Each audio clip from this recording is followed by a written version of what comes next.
이번 주 YTN 시민데스크 잘한 뉴스 아쉬운 뉴스에서는 주민의 잇따른 갑질과 횡포로 극단적인 선택을 하게 된 아파트 경비원 소식을 알린 단독 보도와 자녀 양육비 지급 강제성을 강화하는 양육비 이행 강제화 법안 처리 문제를 다룬 보도에 대해 얘기 나눠봅니다. 자유와 평등을 외치고 부패와 외세에 항거한 동학. 이번 주 내가 본 DMB 시간 특집 동학농민혁명 백성이 세운 시대 정신을 살펴봅니다. 전격 인터뷰 취재 후에서는 평일 저녁 종합뉴스를 책임지는 YTN 뉴스가 있는 저녁의 주인공 변상욱 앵커를 만나봅니다. 시청자 여러분 안녕하십니까? 시민데스크 박석원입니다. 코로나19에 따른 경제위기 극복을 위해 전 국민을 대상으로 마련된 긴급재난지원금이 지난 13일부터 지급되기 시작했습니다. 오는 18일부터는 온라인 신청에 익숙지 않은 디지털 금융 배려 계층을 위해 오프라인 신청이 시작되는데요. 오부제 운영 지침 잘 확인하시고 방문 신청에 차질 없으시길 바랍니다. 다시 한번 강조드리지만 코로나19 감염 사태는 아직 끝나지 않았습니다.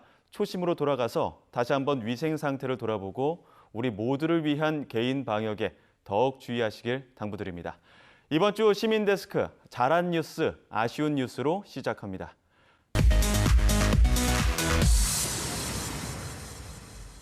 네, 오늘 함께 이야기 나눌 분들 소개해드리겠습니다. 경희대 소통문화연구소 김은정 책임연구원, 원승현 시청자평가원, 그리고 김동민 YTN 시청자센터장 나오셨습니다. 세 분 어서 오십시오.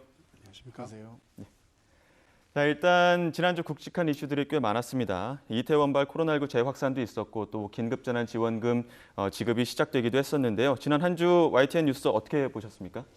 지난주부터 이태원 클럽을 중심으로 코로나19 확진자가 늘어나면서 다시 긴장의 끈을 놓을 수 없는 그런 상황이 되었는데요. 예.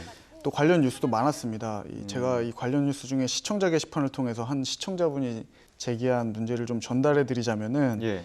기자가 시민들하고 인터뷰를 할 때 반쯤 이렇게 마스크를 내리고 인터뷰를 하는 게 거슬렸다. 네, 그런 의견도 있었는데 아무래도 이 뉴스를 통해서 재난 상황들을 접하고 있는 또 분들이 워낙 많으시니까 좀 더 세심하게 주의를 기울여 주시면은 좋을 것 같다는 생각을 했고요. 예. 또 지난 5월 11일이 동학농민혁명 기념일이었는데요. 예. 이 YTN에서 이 기념일에 맞춰서 방영했던 동학농민혁명 백성이 세운 시대정신이라는 특집 프로그램을 좀 봤는데 이 역사를 되돌아보는 계기가 되어서 아주 유익했고 또 흥미롭게 봤습니다. 예. 이 밖의 보도는 이제 뒤에 얘기 나눠보도록 하겠습니다. 짧게 잘한 점, 못한 점 조금 또 짚어주셨는데 교수님께서는 어떻게 보셨습니까? 예, 저도 사실 주 초반에는요, 코로나19 상황이 거의 마무리되어 가는구나라고 하는 기대로 그것과 관련된 생활 변화 뉴스들을 더 눈여겨서 보고 있었습니다. 그런데 주 후반이 되고 나서 특정 장소를 기준으로 해서 집단 감염이 다시 발생하고 이런 상황들을 보면서 코로나가 끝난 게 아니구나라는 생각을 다시 한번 하면서 경각심을 가지면서 보도를 주시했습니다. 또 하나는 제가 정치 뉴스를 조금 눈여겨서 봤는데요. 가장 눈여겨서 봤던 것은 왜 20대 국회에서 처리 못한 법안들, 이 법안들에 대한 지적이 굉장히 날카로웠다라고 봤고요. 또 하나는 21대 총선 이후에 계속되고 있는 부정선거 관련 의혹 제기들, 그 보도를 좀 눈여겨서 봤습니다. 그런 부분들에 대해서도 또 잠시 후에 또 짚어드리도록 하고요. 자, 잘한 뉴스, 아쉬운 뉴스 시작해 보도록 하겠습니다. 먼저 평가원님 먼저 여쭙도록 하겠습니다. YTN 보도 중에 잘한 뉴스 어떤 게 있을까요? 예, 저는 지난 5월 5일 방송된 양육비 안 주면 운전면허 정지, 법 개정 가능할까 보도를 잘한 뉴스로 꼽았는데요. 예. 국회에서 계류 중인 양육비 이행 강화 법안의 처리 문제를 다룬 뉴스였습니다. 저도 이 뉴스를 보고서 좀 관심이 생겨서 찾아보니까 여성가족부가 발표한 2018년 통계에는 무려 80%가 양육비를 받지 못했다고 하고요. 예. 뭐 양육비 부담이 가중될 수밖에 없겠어요. 절차도 복잡하고 경제적 부담도 있고 그럴 수밖에 없을 것 같은데요, 더욱. 예, 이 수년씩 걸리는 재판에 지쳐서 양육비 청구 소송을 아예 포기하는 그런 양육권자들도 많다고 하는데요. 예. 이 양육비 해결 총연합회에 따르면은 양육비 미지급으로 고통받는 피아동이 무려 100만 명에 이른다, 뭐 이런 통계도 있습니다. 이 뉴스를 보고 이런 문제들을 좀 잘 알 수가 있었고요. 또 이런 문제를 보완해줄 개정안이 20대 국회에서 폐기가 될 수 있다는 안타까운 사실을 접할 수가 있었습니다. 예, 그럼 안타까움도 있지만 그나마 조금 다행인 거는 21대 국회에서 비슷한 공약을 여야 모두 내놨다고 하던데요. 예, 이 보도에서 이 여야의 21대 총선 공약까지 다뤄줬는데 아무래도 타 언론 보도에서 다루지 않은 내용을 한 발 더 나아가서 취재한 점이 돋보이는 부분이었고요. 예. 또 희망적인 내용이기도 했습니다. 네, 이런 뭐 양육비 지급 같은 경우는 부모의 의무이자 또 아이들의 생존권이 될 수도 있습니다. 실제 법안이 통과되기까지 아직 넘어야 할 산이 많은데요. 해당 보도 나연수 기자의 보도였죠. 예. 나연수 기자는 그 정치하는 엄마들이라는 그 활동가의 예. 어떤 기고 칼럼을 보고 70% 정도는 양육비를 받지 못한다. 문제의식을 느껴서 취재를 했다고 하고 예. 말씀하신 대로 20대 국회에서 본회의가 개최될지는 여부는 불투명하지만 상임위 정도만 통과를 해도 다음 21대 국회에서는 논의하고 협의하는 시간이 줄어들지 않을까 이런 기대를 갖고 취재를 했다고 합니다. 아무래도 법안이 이제 앞으로 통과됐으면 하는 바람이 있는데 앞으로 이 잘 통과되는지 YTN에서 좀 잘 감시를 해주시고 또 예. 후속 보도 또한 기대를 해보도록 하겠습니다. 네, 이 법안에 대해서는 더욱더 지켜보면서 후속 보도를 바라는 그런 답변까지 주셨습니다. 자, 이번에는 교수님께서 좀 꼽아주신 YTN 잘한 뉴스가 있다면요? 예, 저는 5월 8일에 연달아 방송된 팩트 Y팀의 보도를 꼽았습니다. 예. 일부 정치인과 유튜버들에 의해서 21대 총선 사전투표 결과가 조작됐다라고 하는 의혹이 계속 제기되고 있습니다. 특히 이들이 강력한 근거로 활용하고 있는 것은 월터 미베인 미국 미시건대 정치학부 교수가 작성한 한국 부정선거 보고서라고 하는 글인데요.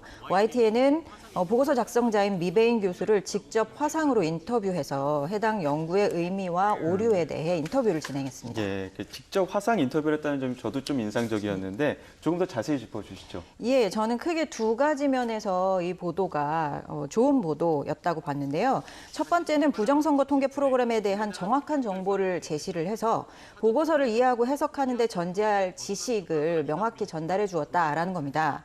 또 하나, 이 분석 모델 자체가 투표 조작이 있다라는 것을 전제로 만들어진 모델이기 때문에 여기서 갖게 되는 한계점도 분명히 있다라는 점을 피력해 주었습니다. 예, 쟁점들을 세세하게 분류해서 해당 논문 저자와 조목조목 인터뷰를 한 부분을 인상적으로 봤다는 말씀해 주셨는데 해당 사안에 대해서 후속 보도도 또 연이어서 이어졌거든요. 마무리까지 괜찮았다고 보십니까? 예, 그렇습니다.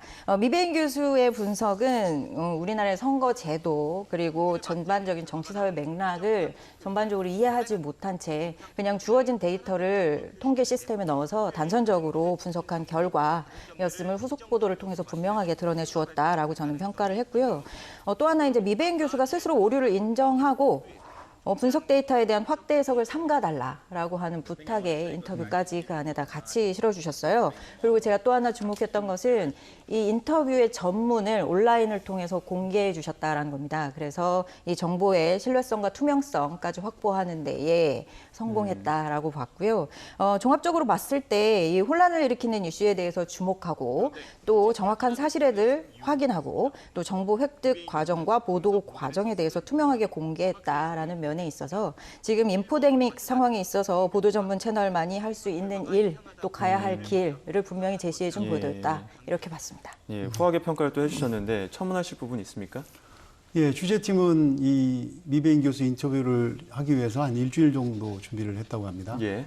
그 분석 자료를 보고 질문을 체크하고 그리고 정치학자들 의견을 듣고 인터뷰를 가능한지 이메일로 예. 보내고 이런 과정을 통해서 인터뷰를 준비했고 또 인터뷰를 45분 정도 전문을 YTN 홈페이지에 올려서 불필요한 오해나 악마의 편집이나 이런 것이 없었다. 그러니까 지금 일부 유튜버 문제되는 것은 보고 싶은 것만 보여주고 듣고 싶은 것만 들려주고 이런 것이 문제가 되는데 그런 전반적인 정보를 제공했다는 점에서 앞으로도 뉴스는 2분, 3분이 나가지만 그런 백그라운드 정보는 디지털 쪽에서 충분히 그 제공을 할 수 있기 때문에 예. 그렇게 입체적으로 어떤 상황이나 사건을 파악할 수 있고 그 판단해 볼 수 있게 이렇게 앞으로 지향해 가야 될 방향을 보여줬다. 저도 이렇게 생각을 합니다. 예, 일주일이라는 기간 동안에 영어 원문을 완벽하게 또 해석을 하고 이해하고 또 질문지를 또 뽑아서 정제하고 인터뷰를 진행하면서까지 그 촉박한 시간 동안 팩트와이에서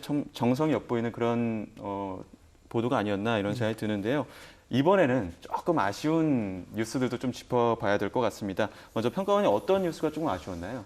네, 저는 지난 5월 10일 방송된 단독 보도였죠. 이 코뼈 부러지도록 맞았다. 아파트 경비원 주민 갑질의 극단적 선택 보도를 꼽았습니다. 예. 인격 모독적인 말이 담긴 주민의 문자 그리고 쌍방 폭행을 주장하면서 경비원에게 보냈던 엉뚱한 진단서 내용의 문제점, 또 동료 경비원, 주민 인터뷰까지 자세하게 짚어주면서 이 문제 상황을 객관적으로 잘 전달해주는 그런 노력이 보였고, 또 고인이 된 경비원의 억울한 상황과 심정을 잘 전달해준 점은 좋았습니다. 또 이 YTN 단독 보도를 통해서 다른 방송사나 언론사들이 후속 보도를 내보내면서 사실 어떻게 보면 이 사회적 약자의 억울한 죽음을 드러냈다는 점에서는 잘한 뉴스로 꼽아도 손색이 없는 보도였는데요. 예, 참 안타까운 보도기도 했었고 또 보도가 되지 않았으면 잊힐 뻔한 사건이었는데 이렇게 어떻게 보면 참 잘된 보도였었는데 아쉽다고 생각하신 이유는 어디에 있을까요? 다만 영상 구성에 있어서 좀 아쉬움이 있었는데요. 이 카메라가 아파트 상층부부터 하층까지 쭉 내려오면서 찍은 후에 아래쪽에 이 구부러진 철제 시설물을 클로즈업하면서 직접적인 사망 경위를 언급하진 않았지만 간접적으로 이 사망 경위를 전달한 셈이 됐습니다. 한국기자협회 자살보도 권고 기준을 보면 자살과 관련된 사진이나 동영상은 모방 자살을 부추길 수 있으므로 유의해서 사용하자 이런 내용이 있는데요. 이런 부분에 좀 저촉되는 그런 화면 구성이 아니었나 싶습니다. 예, 이러한 사건의 경우에는 더욱더 조심하고 세심한 주의가 필요한 사건일 텐데요. 이런 부분에 대해서 혹시 좀 첨언하실 부분은 없습니까? 아무래도 이제 그 억울한 사연을 취재를 해야 되니까 현장 가서 촬영을 할 수밖에 없고 촬영을 해야 되고, 그렇지만 말씀하셨듯이 자살 가이드라인에 분명히 자살한 장소라든가 동기라든가 뭐 도구라든가 이런 것은 하지 않게 되어 있습니다. 이번에는 그 사연을 얘기하면서 불가피하게 그 그림이 조금 나갔다고 하더라도 말씀하셨던 것처럼 카메라 위에서 아래로 틸트 다운이라고 하는데, 그래서 어떤 이미지를 연상하게 해주는 것은 부적절하다. 그래서 앞으로는 편집, 촬영을 하더라도 그 편집하고 방송되는 과정에서는 조금 더 보수적으로 해야 되지 않느냐, 이런 의견을 전달했고 앞으로 그렇게 될 것 같습니다. 예. 피해자의 억울한 사정을 전달하는 것도 중요하고요. 또 뭐 꼼꼼한 취재도 필요할 텐데 이번 보도는 아무래도 화면 구성이 다소 지나친 감이 있었던 것 같고요. 앞으로 이 보도에서는 사건의 본질적인 내용만이 좀 잘 전달될 수 있도록 더욱 세심한 보도를 부탁드립니다. 예, 이런 사안에 대해서는 다시 한번 여러 번 짚고 또 보수적으로 취재할 필요가 있는 부분인 것 같습니다. 이번엔 교수님 이야기 들어보죠. 아쉬운 뉴스가 있다면요? 예, 저는 대국민 사과 긍정적, 구체적 실행 방안은 물음표 보도를 꼽았습니다. 예, 어떤 내용이 좀 문제가 됐을까요? 근데 제가 이 보도를 보면서 가장 궁금했던 점은 보도의 형식과 지향에 관련된 부분이었는데요. 준법위의 결정을 보도하고자 하신 건지, 아니면 여론이 긍정과 부정으로 나뉘었다라는 것을 보도하고자 하신 건지, 그 부분이 좀 헷갈렸습니다. 먼저 보도의 제목부터 살펴보겠습니다. 제목은 아까 보신 것처럼 삼성 준법감시위원회 평가 내용의 요약으로 보입니다. 네, 대국민 사과에 대해서 긍정적이라는 부분에 대해서 따옴표를 써서 강조하시기도 했고요. 그런데 발언 주체가 표기되어 있지 않아서 특히 제목만 봐서는 국민 여론의 요약인 것으로 오인될 수 있는 우려가 있다. 저는 그렇게 봤습니다. 그래서 삼성 준법감시위원회의 결정사항에 대한 스트레이트 기사로 기획된 것이라면 제목이 다소 길더라도 그 안에 발언 주체가 분명히 있어야지 된다라는 것이 좀 우선해야 되지 않을까라는 생각을 했습니다. 주체가 누구냐에 따라서 해석의 여지가 있기 때문에 이런 부분은 제목이 길더라도 조금 더 주체가 누군지 명확히 할 필요가 있다, 이런 말씀 주셨는데요. 조금 더 자세히 살펴주신다면요? 그 이후에 이제 제가 또 하나 생각했던 것은 이제 삼성 이재용 부회장의 사과에 대해서 굉장히 형식적, 기계적 중립을 기준으로 해서 피상적으로 다루고 있다라고 하는 것이었습니다. 이 기사 초반부에는요, 대국민 사과 이후에 이에 대한 긍정적인 시선과 부정적인 시선이 동시에 존재하고 있다라는 것을 언급하고 계시는데요. 특별한 사례나 여론조사에 대한 제시 없이 피상적으로 여론이 긍정, 부정으로 나뉘었다라고 보도를 하고 있습니다. 결과적으로 이 보도는 여론을 취재해서 다루는 보도도 전적으로 삼성 준법감시위원회의 결정사항을 전달하는 보도도 아닌 굉장히 피상적이고 애매한 보도로 저에게는 좀 다가왔습니다. 이제 또 하나는 중대한 사안에 대한 여론의 관심과 초점이 항상 50대 50으로 나뉘는 것은 아니라고 봅니다. 특히 이렇게 기계적으로 구분해서 보도를 하다 보면 여러 가지 놓치는 부분이 있을 거라고 생각이 드는데요. 현재 대한민국 재벌가의 세습과 부의 특권 이런 부분들에 대해서는 여론이 50대 50으로 그렇게 나뉘지 않는다, 기계적으로 나뉘지 않는다라고 하는 생각을 하거든요. 그래서 이런 형식적 중립을 지키는 보도로는 여론을 다 담아낼 수 없다라고 하는 생각을 하게 됐습니다. 예. 그래서 보다 심층적이고 면밀한 취재를 바탕으로 한 관점이 있는 해설이 필요한 보도가 아닌가라는 생각을 했습니다. 네, 여론에 대한 객관적인 데이터는 조금 아쉬웠고 그리고 여기에 대해서 심층적인 해설도 필요하다 이런 부분까지 짚어주셨는데요. 여론의 관심이 집중된 사안인 만큼 또 다각도로 또 해석을 해볼 필요도 있을 것 같습니다. 제 기억으로 이 삼성 준법감시위 결론 보도 외에도 이번 이재용 삼성 부회장 대국민사와 관련된 보도들이 꽤 많지 않았습니까? 네, 그렇습니다. 꽤 많았고 교수님 방금 말씀하신 거와 비슷한 모니터 의견도 있어서 예. 다운표 인용이라든가 이런 부분도 있어서 전달을 했었고 다각도로 보도를 하기 위해서 노력을 했는데 경영권 승계 같은 경우에는 따로 별도로 리포트를 했는데 좀 시차가 좀 있었고요. 예. 그리고 그 현장 라이브 방송 때는 취재 기자가 또 20분 넘게 나와서 그 해설을 하고 답변을 하고 이렇게 충분히 전해드리려고 했습니다. 그것이 부족해 보였다면 앞으로 조금 더 이 지속적으로 사실은 어떤 선언적인 이야기이기 때문에 지속적으로 이것이 어떻게 이행이 돼가고 있고 어떻게 이루어져 있는지를 좀 꼼꼼하게 따져서 후속 보도를 심층적으로 주기적으로 하는 것이 시청자들의 신뢰를 조금 더 얻는 방법이라고 생각을 합니다. 예, 이렇게 뭐 해석이 분분할 수 있는 이런 부분에 대해서는 조금 더 면밀한 후속 보도도 필요해 보입니다. 지금까지 잘한 뉴스, 아쉬운 뉴스에 대해서 세 분과 이야기 나눠봤습니다. 오늘 말씀 고맙습니다.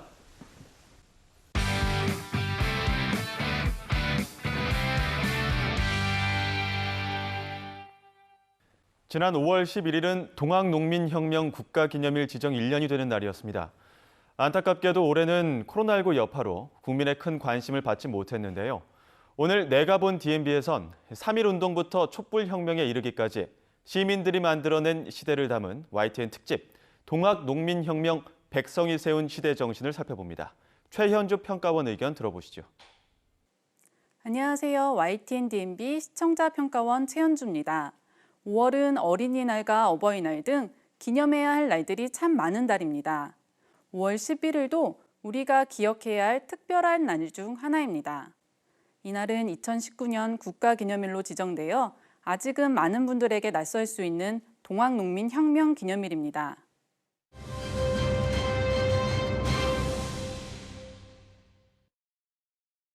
우리는 오늘 처음으로 동학농민혁명을 국가기념일로서 기념하고 있습니다. 사람을 하늘처럼 받드는 세상을 만들고자 했던 의로운 혁명이 125년 만에 비로소 합당한 인정을 받게 됐습니다. 올해로 반부패와 반외세를 외쳤던 동학농민혁명이 일어난 지 126년이 되는 해를 맞아 YTN DMB에서는 특집 동학농민혁명 백성이 세운 시대정신을 통해 의미를 되돌아보고 그것이 우리에게 전하는 메시지를 살펴봤습니다. 잃어버린 조국을 되찾기 위한 뜨거운 외침. 3.1운동을 시작으로 촛불혁명에 이르기까지 그동안의 한국 사회에서 시민들이 주축이 되어 사회 변화를 이끈 사건들을 나열했습니다. 그리고 이들의 뿌리가 된 사건으로 동학농민혁명을 소개해 도입부에서 그것이 갖는 역사적 의미에 대해 짚어주었습니다. 화면 구성에 있어서는 조선시대의 사건을 다루다 보니 여러 가지 제한점을 가질 수 있음에도 불구하고 다양한 역사적 자료들과 더불어 내레이션을 맡은 성우의 목소리가 적절히 어우러져 내용에 대한 집중도를 높였습니다.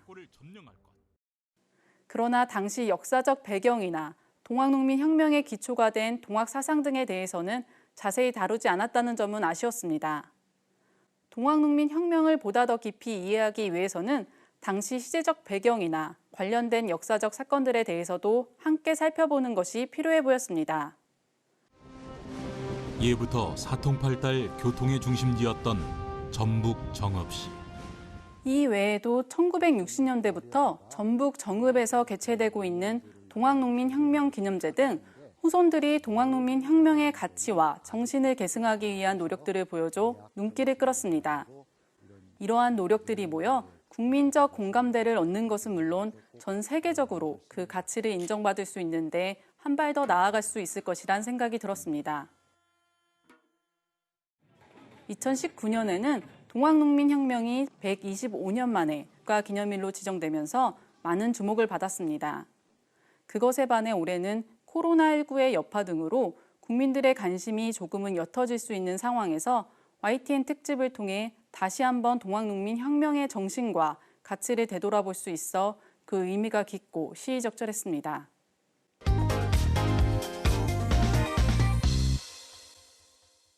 YTN 평일 저녁 종합뉴스에선 조금 특별한 앵커 리포트를 보실 수 있습니다. 바로 35년 경력, 베테랑 기자 출신 변상욱 앵커가 전하는 세상 소식인데요. 오늘 전격 인터뷰 취재 후 시간, 경력 1년차 변상욱 앵커의 앵커 리포트 제작기를 들어봅니다. 지금 만나보시죠. 안녕하세요. 시사 유튜버 한지입니다. 평일 저녁 YTN 채널을 고정하는 시청자분들이라면 익숙한 분이죠. YTN의 저녁 뉴스를 책임지고 있는 변상욱의 뉴스가 있는 저녁에 변상욱 앵커를 소개합니다. 네, 뉴스가 있는 저녁에 변상욱 앵커입니다. 안녕하십니까?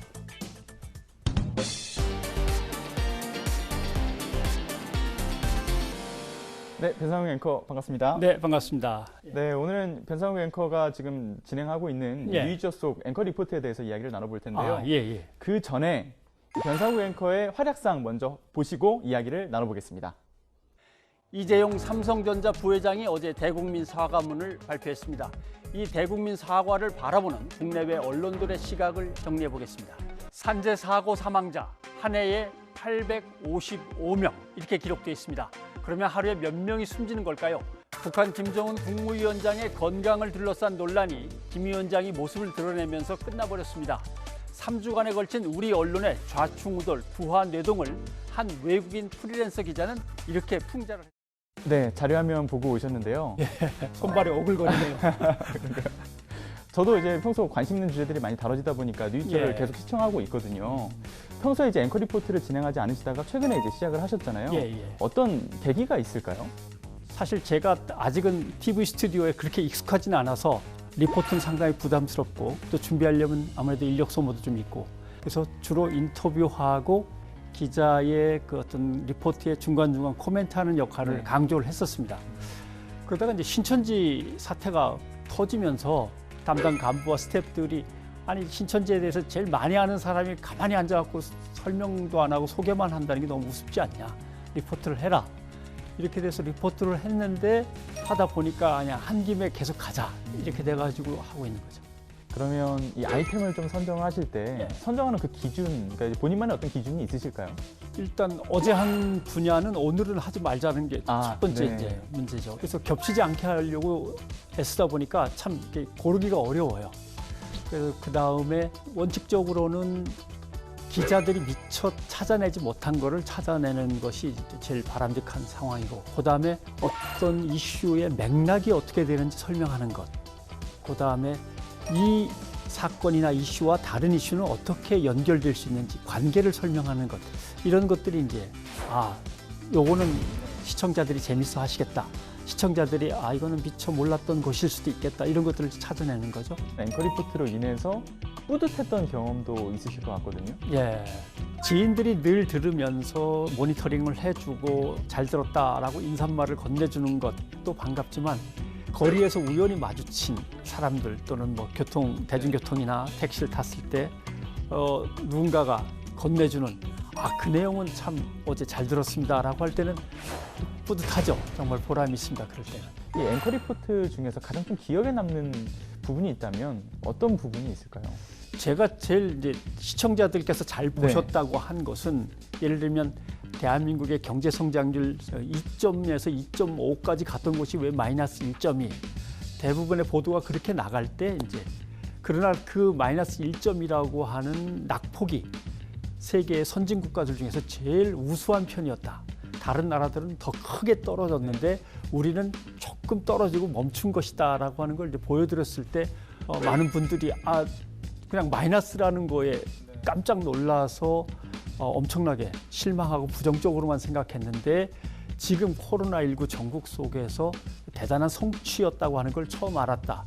이렇게 말씀하실 때가 제가 앵커 리포트를 잘 했구나라는 생각을 이제 한 게 있었고, 제 개인적으로는 일반 언론들이 전해주지 않은 독일과 프랑스 등 유럽 이런 곳에서 한국의 지금 코로나19 대응을 어떻게 높이 평가하고 있나라고 하는 걸 남보다 먼저 보여드렸을 때가 제일 뿌듯했던 것 같아요.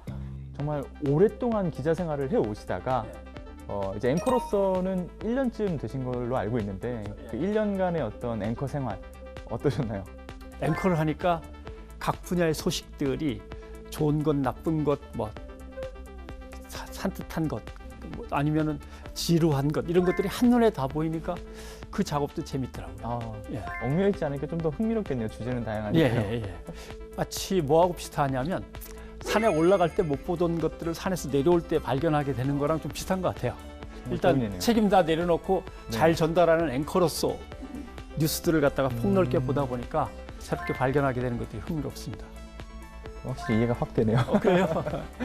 마지막으로는 좀 영상 편지를 좀 남겨보면 어떨까 싶어요. 누구한테요? 지금 변상욱의 뉴스가 있는 저녁 네. 시청자분들에게 앞으로 이 뉴이즈에 대해서 어떻게 좀 봐달라라는 그런 영상 편지 어떨까요? 예. 늘 이렇게 더 깊이, 더 넓게 보여드리려고 해도 이런저런 제약과 아무튼 뭐 능력의 부족 때문에 그렇게 충족되지 못해서 죄송한 마음을 먼저 전해드리고요. 다만 꼭 하고 싶었던 것 중에 하나는 시청자 여러분이 만족하는 프로그램이 되는 건 당연하지만 시청자 여러분과 함께 만들어가는 프로그램을 꿈꿔왔습니다. 그리고 지금의 제작진들도 그거를 염원하고 있고요. 제보도 많이 해주시고 또는 추천할 만한 어떤 인터뷰라든가 초대할 만한 사람들이 있으면 소개도 좀 해주시고 해서 여러분들과 함께 제작해 나가는 그러한 뉴스가 있는 저녁이 되도록 함께 애써주셨으면 좋겠습니다. 고맙습니다. 오늘 사실 이야기 나누면서 제가 꼭 만나고 싶었던 변상욱 앵커와 함께 이 언론의 민낯뿐만 아니라 앞으로 우리나라 언론이 지향해야 할 이 저널리즘의 미래도 함께 좀 그려볼 수 있는 소중한 시간이 되었던 것 같아요. 네. 오늘 함께 해주셔서 감사하고요. 앞으로 앵커 리포트 잘 챙겨보겠습니다. 네, 열심히 하겠습니다. 감사합니다.